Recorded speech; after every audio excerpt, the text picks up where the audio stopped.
Hello बच्चों, फिर से एक बहुत ही इंपॉर्टेंट क्वेश्चन पे डिस्कशन करने वाला हूं जो कि बोर्ड एग्जामिनेशन में क्लास 10th के बोर्ड एग्जामिनेशन में अक्सर पूछे जाते हैं। वो क्वेश्चन है थेल्स प्रमेय का विलोम, जिसको हम लोग हिंदी में इसका आधारभूत अनुपातिकता प्रमेय का विलोम भी कहते हैं। इससे पहले मैंने थेल्स प्रमेय को प्रूफ कर दिया है, उसका लिंक डिस्क्रिप्शन बॉक्स में दिया हुआ है। वो क्वेश्चन भी इंपॉर्टेंट होता है जो अक्सर बोर्ड एग्जामिनेशन में पूछे जाते हैं, और ये भी उसका विलोम भी अक्सर पूछा जाता है। मतलब 4-5 थ्योरम है, 4-5 प्रमेय है, जिसमें से कोई एक जो है आपके 5 नंबर में पूछे जाते हैं। तो इसलिए मैं ये भी बता रहा हूं, और जैसे बताऊंगा उस प्रोसेस को फॉलो करके प्रैक्टिस कीजिएगा, ताकि अगर एग्जामिनेशन में ये क्वेश्चन आ जाता है तो आप स्टेप बाय स्टेप बनाएंगे और आपके पूरे मार्क्स मिलेंगे 5 के 5। अगर इसमें से कुछ स्टेप आप छोड़ देंगे, बीच में शॉर्टकट मार देंगे, तो हो सकता है 5 में आपको 3 नंबर मिले, 4 नंबर मिले। लेकिन मैं जैसे बताऊंगा अगर उस तरह से आप बनाएंगे तो आपको पूरे 5 में 5 मिलेंगे। तो चलिए इसको समझते हैं कि इसका क्या मतलब है। ये जो लिखा हुआ है स्टेटमेंट, जिसको हम लोग थेल्स प्रमेय का विलोम कहते हैं, या इसको आधारभूत अनुपातिकता प्रमेय कहते हैं, या इसका ये स्टेटमेंट लिखा हुआ है। मैं एक चीज बता दूं आपको कि अगर ये क्वेश्चन बोर्ड एग्जामिनेशन में आता है तो ये सेम क्वेश्चन को 3 तरीके से पूछ सकता है आपको बोर्ड में। क्वेश्चन में लिखा रह सकता है कि आधारभूत अनुपातिकता प्रमेय के विलोम को सिद्ध कीजिए, या सिर्फ ये लिखा रह सकता है क्वेश्चन में थेल्स प्रमेय के विलोम को सिद्ध कीजिए, या आपको लिखा रहेगा सिद्ध कीजिए कि यदि कोई रेखा किसी त्रिभुज की 2 भुजाओं को समान अनुपात में विभाजित करती है तो यह रेखा तीसरी भुजा के समांतर होता है। मतलब या तो आपको ये पूरा स्टेटमेंट लिख के दे दे और बोले सिद्ध कीजिए, या सिर्फ ये लिखा रहे और बोले सिद्ध कीजिए। तो आपको वही करना है जो अभी मैं बताऊंगा। इन तीनों में से कुछ भी क्वेश्चन में लिखा रहे तो आपको यही करना है। चलिए अब इस स्टेटमेंट का क्या मतलब होता है, इसको समझने की कोशिश करते हैं। इसमें लिखा है यदि कोई रेखा किसी त्रिभुज की 2 भुजाओं को समान अनुपात में विभाजित करती हो तो यह रेखा तीसरी भुजा के समांतर होती है। इस स्टेटमेंट का क्या मतलब होता है मैं आपको बताता हूं। क्वेश्चन में बोल रहा कि अगर एक त्रिभुज है, ये एक त्रिभुज बना दिया और बोला कि कोई रेखा किसी त्रिभुज की 2 भुजाओं को समान अनुपात में विभाजित करे। मान लो ये और ये भुजा है, इसको हम नाम दे देते हैं ए, ये होगा बी और ये सी ले लेते हैं। तो ये जो ए बी और ए सी है, इसको कोई रेखा 2 समान अनुपात में विभाजित करता है। इसका हम लोग नाम दे सकते हैं, यहाँ पे डी दे दीजिए और यहाँ पे ई दे दीजिए, ठीक है। तो इसका ये मतलब हुआ ये स्टेटमेंट का कि इसमें ये जो रेखा है ये इस भुजा को और इस भुजा को समान अनुपात में विभाजित करता है। इसका मतलब AD बट्टा DB बराबर है AE बट्टा EC। ऐसा इस स्टेटमेंट का मीनिंग निकलता है। यह रेखा इस 2 भुजा को समान अनुपात में विभाजित करता है। वही बात यहां लिखा है, यदि कोई रेखा किसी त्रिभुज की 2 भुजाओं को ये और ये समान अनुपात में विभाजित करती है, मतलब इसका अनुपात जो है वो बराबर होगा। तो मुझे सिद्ध करना है, तो यह रेखा तीसरी भुजा के समांतर होती है। कौन रेखा? जो इस 2 भुजा को अनुपात में विभाजित कर रहा है, मतलब DE समांतर होगा। यह समांतर का सिंबल होता है BC के, मतलब तीसरी भुजा के। ये 2 रेखा को तो अनुपात में बांट दिया, तो तीसरी रेखा इस त्रिभुज में क्या बचेगा? तीसरी रेखा सिर्फ BC बचेगा। मतलब हमको यह सिद्ध करना है DE समांतर है BC। इस स्टेटमेंट का ये मतलब हुआ। मतलब इस क्वेश्चन में हमको ये दिया हुआ पार्ट है और ये हमको सिद्ध करना है। तो ये सिद्ध करने के लिए हमें कई सारे स्टेप फॉलो करने पड़ेंगे। चलिए मैं आपको स्टेप बाय स्टेप बताता हूं कि हमको क्या क्या करना पड़ता है ये रिजल्ट लाने के लिए, ठीक है। ध्यान से देखते रहिएगा, समझने की कोशिश कीजिएगा। इसमें ये जो फिगर मैंने बनाया है, ये स्टेटमेंट जैसा दिया हुआ था उसके अकॉर्डिंग फिगर बनाया है, तो इसको मैं लिखूंगा। ये बात माना कि इस तरह से लिखा जाता है, माना कि पेन थोड़ा सा पतला कर लेते हैं, माना कि त्रिभुज ABC, जो बड़ा वाला त्रिभुज है ABC की भुजा AB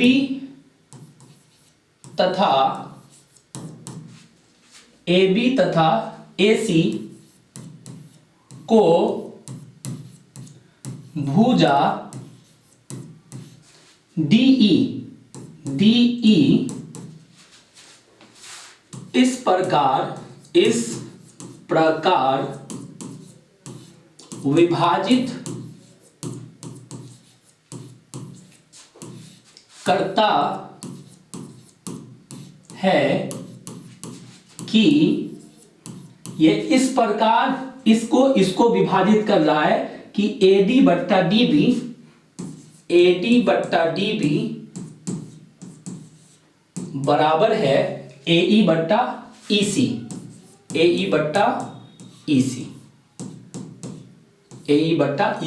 मतलब ये हमको दिया हुआ कथन है। उसके बाद हमको सिद्ध क्या करना है, सिद्ध करना है, ये लिखा जाता है, ये पूरा स्टेप आपको फॉलो करना पड़ेगा तभी आपको पूरा नंबर मिलेगा। सिद्ध करना है DE समांतर है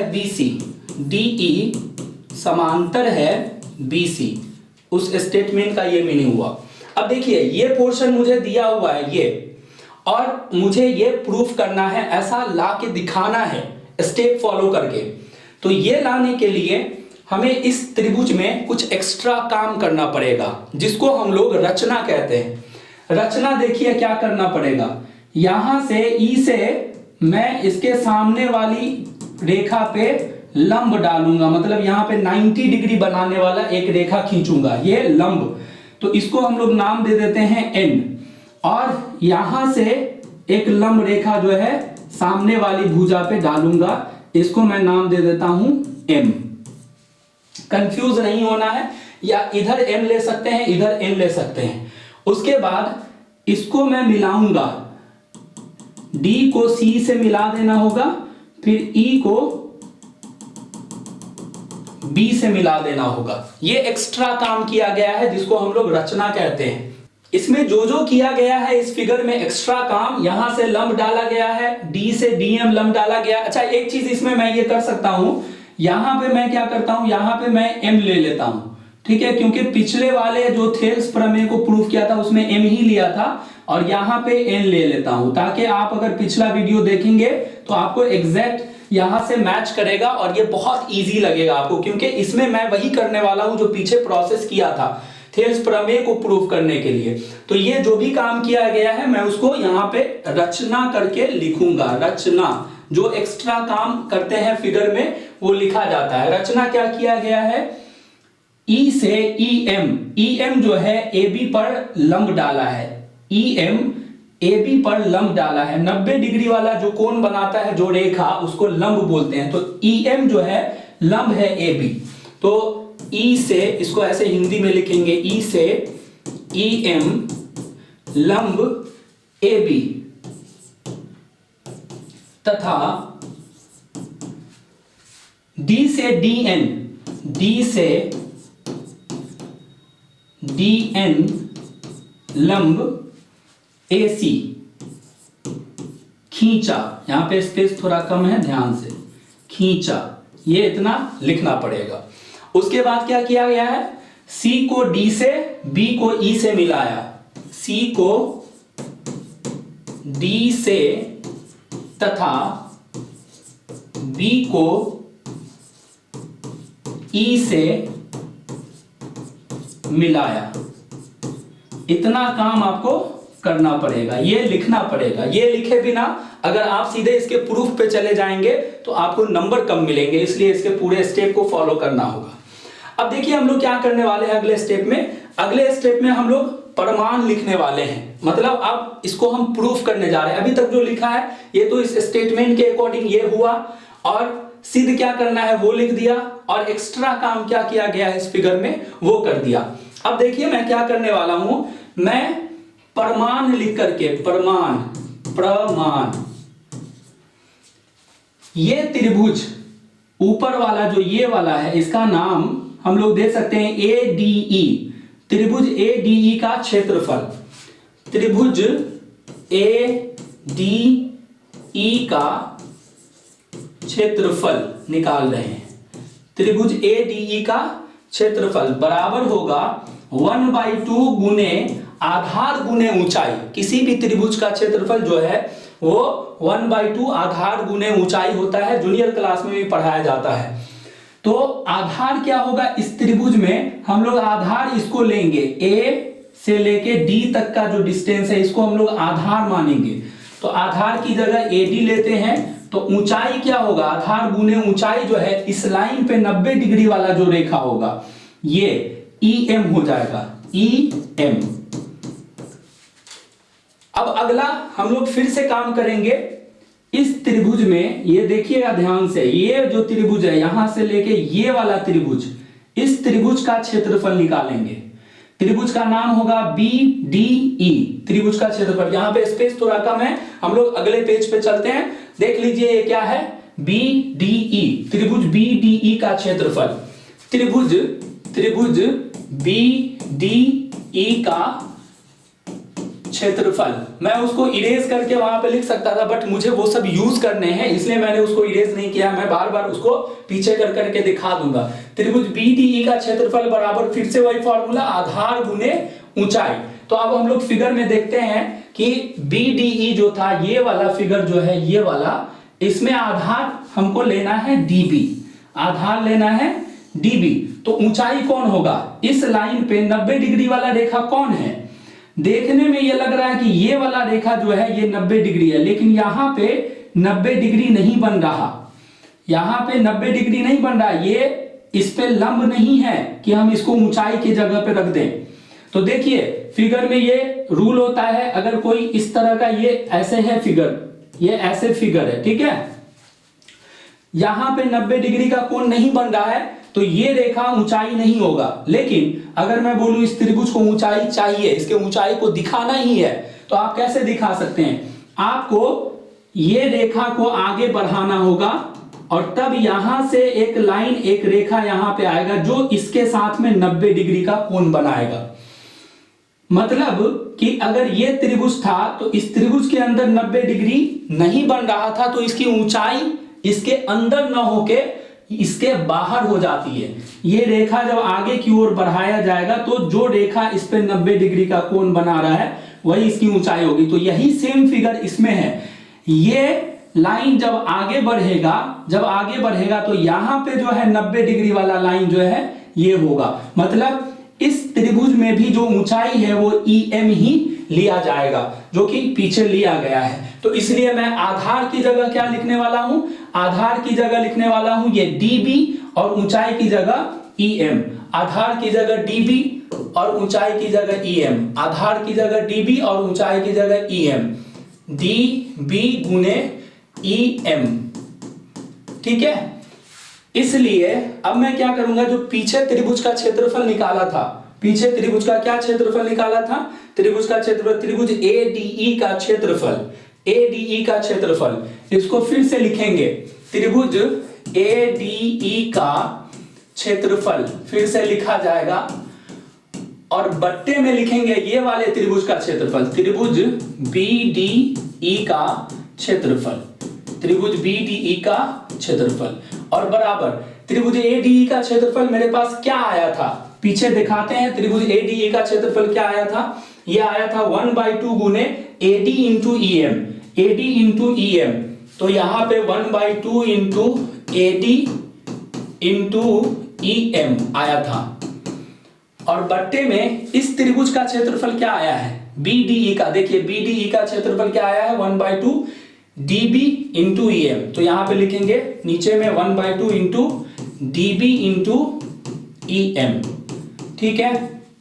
इसका कैलकुलेशन प्रोसेस करेंगे तो EM ऊपर में भी है, EM नीचे भी है, कट गया। 1/2 ऊपर है, 1/2 नीचे है, कट गया। तो मेरे पास बचा AD और बट्टे में DB, AD बट्टे में DB। इसको हम लोग इक्वेशन फर्स्ट मान लेते हैं, ठीक है। अब सेम प्रोसेस जो अभी किए हैं, दो त्रिभुज में क्षेत्रफल निकाले हैं, सेम प्रोसेस हमको फिर से करना होगा और फिर से इस तरह से अनुपात में लिखना होगा। लेकिन अभी देखो थोड़ा सा फिगर चेंज हो जाएगा। अभी हम क्या करेंगे, इस त्रिभुज का क्षेत्रफल फिर से निकालेंगे, इस त्रिभुज का क्षेत्रफल फिर से निकालेंगे, त्रिभुज ADE का क्षेत्रफल। लेकिन अब इस त्रिभुज में आधार जो है इधर का लेना है, AE को आधार लेंगे तो इस पे लंब रेखा कौन होगा, जो 90 डिग्री का एंगल बना रहा है, AE पर जो है लंब रेखा ये वाला होगा, DN, DN, DN, AE पर लंब रेखा DN हो जाएगा। तो फिर से ये आधार होगा AE और ऊंचाई होगा DN। तो मैं लिख रहा हूं त्रिभुज ADE का क्षेत्रफल, ADE का क्षेत्रफल बराबर होगा 1/2 इंटू आधार गुने ऊंचाई। तो आधार में क्या लेने वाला हूं, आधार में क्या लेने वाला हूं, दिखाता हूं आधार क्या लेने वाला हूं, आधार लेने वाला हूं AE। तो इस पे ऊंचाई जो है 90 डिग्री वाला DN होगा, AE DN, AE DN, AE DN, AE DN into DN। थोड़ा सा कंफ्यूजन हो रहा होगा क्योंकि फिगर सामने नहीं है, लेकिन क्या कर सकते हैं, इसमें स्पेस कम थोड़ा सा बच रहा है और जिसकी वजह से मैं पीछे कर करके दिखा रहा हूं। आप लोग इसको कॉपी में नोट डाउन करेंगे तो आपको पूरा समझ में आएगा, ठीक है। यहाँ पे मैं पीछे का इरेज नहीं कर रहा हूं क्योंकि उसकी भी जरूरत पड़ती है, मैं दिखाऊंगा, इसलिए यहाँ पे बार बार पेज चेंज करना पड़ रहा है। इसको देखिए, त्रिभुज ADE का क्षेत्रफल निकाल लिया 1/2 इंटू AE इंटू DN। अब अगला जो हम त्रिभुज का क्षेत्रफल निकालेंगे वो मैं दिखाता हूं किसका निकालेंगे। इसका अभी निकाल लिया हूं, फिर से इसका 2 बार निकला, पहले निकाला फिर बाद में। अब जो है इस त्रिभुज का निकालेंगे क्षेत्रफल। देखिएगा ध्यान से, ये वाले त्रिभुज का क्षेत्रफल निकलेगा। इस त्रिभुज का नाम बोलिए, इस त्रिभुज का नाम क्या हो सकता है, त्रिभुज CDE, CDE, CDE का क्षेत्रफल। और आधार लेना है EC, आधार ये होगा EC, CDE का क्षेत्रफल आधार होगा EC। तो इसकी ऊंचाई इस पे 90 डिग्री वाला नहीं है तो इसको आगे बढ़ाया जाएगा, तो यही रेखा जो है इस पे फिर से 90 डिग्री वाला लाइन होगा। मतलब EC अगर आधार होगा तो ऊंचाई इसमें फिर से DN हो जाएगा। तो त्रिभुज CDE का क्षेत्रफल, त्रिभुज CDE का क्षेत्रफल, त्रिभुज CDE का क्षेत्रफल देखिए क्या होगा, त्रिभुज CDE का क्षेत्रफल, त्रिभुज CDE का क्षेत्रफल फिर से 1/2 इंटू आधार गुने ऊंचाई। तो आधार है EC इंटू DN, ऊंचाई जो है उसका DN था, DN ये आ गया। अब क्या करेंगे, इन दोनों क्षेत्रफल को फिर से अनुपात में लिख लेंगे। त्रिभुज ADE का क्षेत्रफल, ADE का क्षेत्रफल बट्टे में लिखना होगा त्रिभुज CDE का क्षेत्रफल, CDE का क्षेत्रफल बराबर ADE का क्या आया हुआ है 1/2 गुने AE इंटू DN, और बट्टे में CDE का क्या आया हुआ है देखिए यहां 1/2 इंटू EC गुने DN। इसको कैलकुलेशन 1/2 ऊपर नीचे DN कट गया तो बचा मेरे पास AE बट्टे EC, इसको समीकरण हम लोग 2 मान लेते हैं। अब एक चीज हम लोग पीछे का कंसेप्ट यूज करेंगे, इसीलिए मैं इसको इरेज नहीं कर रहा था। देखिए एक चीज आप जान लीजिए, अगर कोई 2 इक्वेशन आपके पास दिया हुआ है जिसमें x बराबर 5y + 3 और x बराबर 2y + 9, इस तरह का कंसेप्ट मैंने पिछले वीडियो में बताया है। तो अगर x बराबर इतना और x बराबर इतना है, इसका मतलब इन दोनों को आपस में बराबर में लिखा जा सकता है, x को छोड़ दिया जाता है। मतलब इसको लिख सकते हैं 5y + 3 बराबर हो जाएगा 2y + 9। ये कंसेप्ट होता है मैथमेटिक्स में कि अगर कोई 2 पोर्शन एक ही चीज के बराबर है तो हम लोग बराबर जो सेम चीज होगा दोनों में उसको छोड़ सकते हैं। अब देखिए पीछे का कंसेप्ट हम लोग क्या यूज करेंगे, ध्यान से देखिएगा। AD और DB, AE बट्टा EC, ये रिलेशन हमको यहां क्वेश्चन में ऑलरेडी दिया हुआ है, इसको ध्यान से देखिए। AD बट्टा DB बराबर है AE बट्टा EC, ये हमको दिया हुआ है तो हम लोग इसको यूज करेंगे। इसको यूज करेंगे। देखिए क्या लिखते हैं यहाँ पे, जगह थोड़ा सा कम बन रहा है। चूंकि AD बट्टा DB बराबर है AE बट्टा EC, और इसका रीजन क्या लिखेंगे, दिया है। ये हमको स्टेटमेंट में ऑलरेडी दिया हुआ था, इसको हमको प्रूफ करने की जरूरत नहीं है। तो समीकरण 1 तथा 2 से हम लोग इसको कंपेयर करते हैं। देखिए AD बट्टा DB है, तो इसके नीचे AD बट्टा DB किसके बराबर है, इस क्षेत्रफल के बराबर है। ये बट्टे में बराबर आया था AD बट्टा DB, तो यहां AD बट्टा DB के नीचे हम लोग ये लिख सकते हैं, कोई दिक्कत नहीं होनी चाहिए। अगर कोई किसी के बराबर है तो उसके बदले हम लिख सकते हैं AD बट्टा DB बराबर है इतना के, तो यहां AD बट्टा DB है, तो इसके नीचे हम लोग ये पोर्शन लिख सकते हैं। तो इसलिए मैं यहां पर लिख रहा हूं समीकरण 1 का यूज कर रहा हूं कि AD बट्टा DB के बदले हम लिखेंगे त्रिभुज, क्या है वहां पे, त्रिभुज ADE, त्रिभुज, यहां पे त्रिभुज का सिंबल छूटा हुआ है, त्रिभुज ADE, त्रिभुज ADE का क्षेत्रफल बट्टे में और क्या है, त्रिभुज BDE का क्षेत्रफल, त्रिभुज BDE का क्षेत्रफल ये होगा। और बराबर ध्यान से देखिएगा, AE बट्टा EC किसके बराबर है, तो इस क्षेत्रफल के बराबर है। तो मैं AE बट्टा EC के बदले यहां पे ये रख सकता हूं, त्रिभुज क्या है, AE बट्टा EC के बदले ADE का क्षेत्रफल, स्पेस थोड़ा कम है, ADE का क्षेत्रफल, और बट्टे में हो जाएगा त्रिभुज CDE का क्षेत्रफल, त्रिभुज CDE का क्षेत्रफल, ये हो गया। अब आगे देखते हैं, इन दोनों में तुलना करें। बराबर के इस साइड ये बट्टा है, बराबर के इस साइड ये बट्टा है, लेकिन आप ध्यान से देखिए त्रिभुज ADE का क्षेत्रफल ऊपर में है और बराबर के इस साइड भी त्रिभुज ADE का क्षेत्रफल दिया हुआ है। इसका मतलब हम इसको इससे कैंसिल कर सकते हैं। तो एक एक बार में कटेगा, कोई सेम चीज को सेम चीज से काट देते हैं तो 1 टाइम में कट जाता है। अब क्या करेंगे, इसको इससे गुना कर देते हैं, क्रॉस गुना। देखिए त्रिभुज BDE को 1 से गुना करेंगे तो ये हो जाएगा त्रिभुज BDE का क्षेत्रफल, त्रिभुज BDE का क्षेत्रफल बराबर हो जाएगा, ये इससे गुना होके यहां पे कुछ नहीं तो 1 त्रिभुज CDE का क्षेत्रफल, ये दोनों हो गया। अब देखिए इससे जो है हम लोग एक चीज लिख सकते हैं, त्रिभुज BDE का क्षेत्रफल बराबर है त्रिभुज CDE का क्षेत्रफल। अब इधर मैं थोड़ा इरेज करूंगा, ये प्रोसेस पूरा सामने है, अब इसका यूज नहीं करने वाले हैं।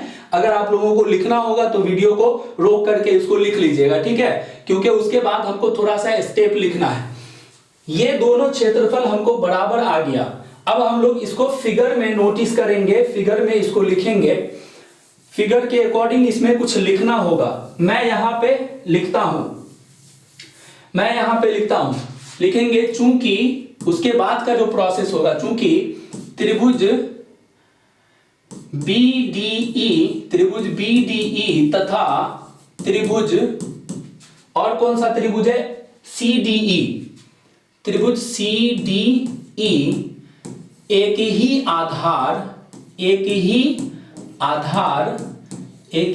आधार, उस आधार का नाम क्या है। ये दोनों त्रिभुज जो है एक ही लाइन पे बन रहा है। मैं आपको फिगर में दिखाता हूं, ये त्रिभुज है मेरा, ध्यान से देखिएगा, मैं कलर चेंज करता हूं इसका ताकि आपको अच्छे से समझ में आ सके, आए। एक ये त्रिभुज है, ये त्रिभुज, और दूसरा ये त्रिभुज है। तो आप अगर ध्यान से देख पा रहे हो तो ये वाला लाइन जो है ना, ये वाला DE लाइन जो है, ये दोनों त्रिभुज का पार्ट है। ये DE लाइन जो है दोनों त्रिभुज का पार्ट है, और ये दोनों त्रिभुज, चाहे ऐसे वाला त्रिभुज लो चाहे ये वाला त्रिभुज लो, ये इसके और इसके बीच में बना हुआ है। इसके और इसके बीच में, मतलब DE और BC के बीच में। आधार तो दोनों का ये है, लेकिन ये दोनों किसके बीच में है?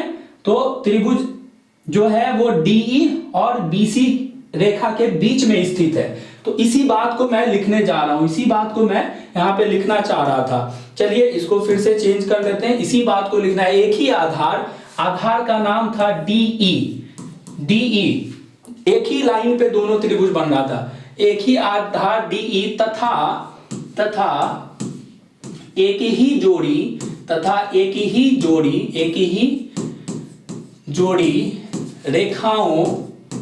ही जोड़ी रेखाओं, उन दोनों रेखाओं का नाम क्या था? उन दोनों रेखाओं का नाम क्या था? DE और BC, DE तथा BC के बीच स्थित